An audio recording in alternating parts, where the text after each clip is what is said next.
In this episode, I'm sharing one of my favorite strawberry desserts, a celebration of seasonal strawberries paired with fragrant lime and basil. Yes, trust me, strawberries and basil are a match made in heaven. We'll make a French silky lemon lime curd, aka crémeux au citron. Layer it with marinated strawberries, a vibrant strawberry gel, a sweet basil, almond and honey pesto, and top it all off with a light and zesty lime meringue. Let's get into it. The first step is making the silky lime and lemon curd, or as the French call it, crémeux au citron. You will need the zest of 1 lemon and 70 grams of lemon juice, the zest of 2 limes and 70 grams of lime juice, 3 organic eggs, 130 grams of caster sugar, 165 grams of soft butter, and 3 grams of gelatin leaves. Soak the gelatin leaves in cold water. In a saucepan, combine the eggs, sugar, lemon and lime juice, along with the zest from both. Whisk everything together until well mixed. Place the pan over low heat and using a digital thermometer, cook the mixture slowly, whisking continuously until it reaches 84 degrees Celsius. You'll see the texture start to change. Once it's ready, pour the mixture into a bowl. Squeeze out the gelatin leaves and stir them into the warm curd until fully dissolved. Let it cool to about 35 degrees Celsius. Then add the softened butter. Blend with a hand blender until smooth and creamy. The curd will become lighter and silkier. Transfer the crémeux to a container. Press cling film directly onto the surface to prevent the skin from forming. Then cover with a lid or an extra layer of film. Refrigerate for a few hours or overnight. Overnight? That gives you plenty of time to like and subscribe to my channel. Step 2. It's time to make the vibrant and flavorful strawberry gel. You will need 250 grams of strawberry puree, 70 grams of caster sugar, and 4 grams of agar-agar. Start by washing and hulling the strawberries. Cut them into small pieces and pop them into a mixing jug. Using a hand blender, blend the strawberries into a smooth puree. Place a fine sieve over a saucepan and pour the puree into the sieve. Use a ladle to press it through. Set the saucepan over low heat, add the caster sugar and agar-agar and whisk until fully combined. Bring the mixture to a boil, whisking continuously to avoid lumps. Transfer it to a container. Press a layer of cling film directly onto the surface.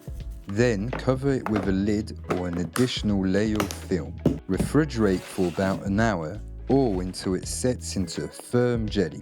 Once set, transfer the jelly back to a mixing jug or blender and blend until completely smooth. Transfer the gel into a piping bag. Use a spatula or the back of a knife to push the mixture down towards the tip. Twist the top of the bag to tighten and refrigerate until ready to use. Step 3. Time to make the French meringue. You need 200 grams of egg whites, 170 grams of caster sugar, 170 grams of icing sugar, and the zest of 2 limes. First things first, make sure your mixing bowl is spotlessly clean. Any trace of grease can stop your egg whites from whipping properly. Pour the egg whites into the bowl of your stand mixer and set the speed to about 80%. Once the eggs start to froth, gradually add the caster sugar, scattering it evenly around the bowl. By now, your meringue should be looking glossy and smooth. Next, slowly and gently fold in the icing sugar. Then, add the lime zest and give it a final mix. The ultimate meringue test. Woo! I made it. Transfer your meringue to a piping bag fitted with your favorite nozzle. I like using a simple round one. Twist the top to seal the bag. Line a baking tray with a silpat or baking paper and start piping your meringues. I always make more than I need. They're irresistible on their own, and my stepmother loves them. Since I'm using her kitchen to film this, payment in meringue seems more than fair. Bake them at 90 degrees Celsius for about an hour. Timing will depend on your oven and the size of your meringues. Once baked, let them cool for a few minutes. They'll firm up beautifully with that perfect contrast, crispy on the outside, soft and fluffy on the inside.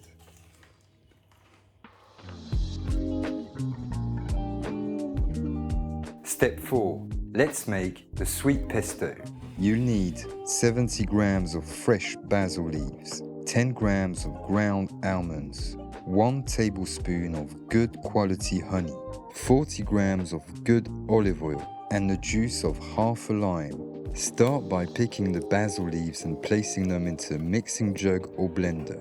Add the ground almonds, honey, olive oil, and lime juice. Blend until smooth and well combined. Taste and adjust the balance if needed. Transfer the pesto to a piping bag and set aside for later. Step 5. Let's make the marinated strawberries with lime and basil. You need some ripe, flavorful strawberries, a few fresh basil leaves, a bit of lime and lemon zest, and a few drops of that sweet basil pesto. Start by washing the strawberries and gently patting them dry. Hold them, then cut them into quarters or eighths if they're on the larger side. Add a touch of lime and lemon zest. Stack the basil leaves, roll them tightly, and slice them as finely as possible. This is called a chiffonade. Add the basil to the strawberries. Drizzle a few drops of that sweet pesto. Mix well and taste. Adjust if needed. Then it's ready to serve. Final step. It's time to bring everything together and assemble our dessert. After a night in the fridge, if your lemon curd is a bit too firm, just transfer it to a bowl and give it a good mix until it's nice and creamy again. Then pop it into a piping bag, twist the top to seal, and snip a small hole at the tip. Start by piping a layer of lemon curd into the bottom of a glass or bowl. I couldn't decide which dish to use, so I went with 3 different ones. Let me know in the comments which one's your favorite. Next, add a spoonful of marinated strawberries, followed by a few drops of that vibrant strawberry gel and a few more of that sweet basil pesto. Then, place a fresh basil leaf on top. Finally, top it all off with a beautiful meringue. And voila, your dessert is ready. So, what do you think? Which one looks best? My personal favorite is the blue bowl, but that might just be because I love big desserts. Wow, you need to try this. Cheers and thank you for watching.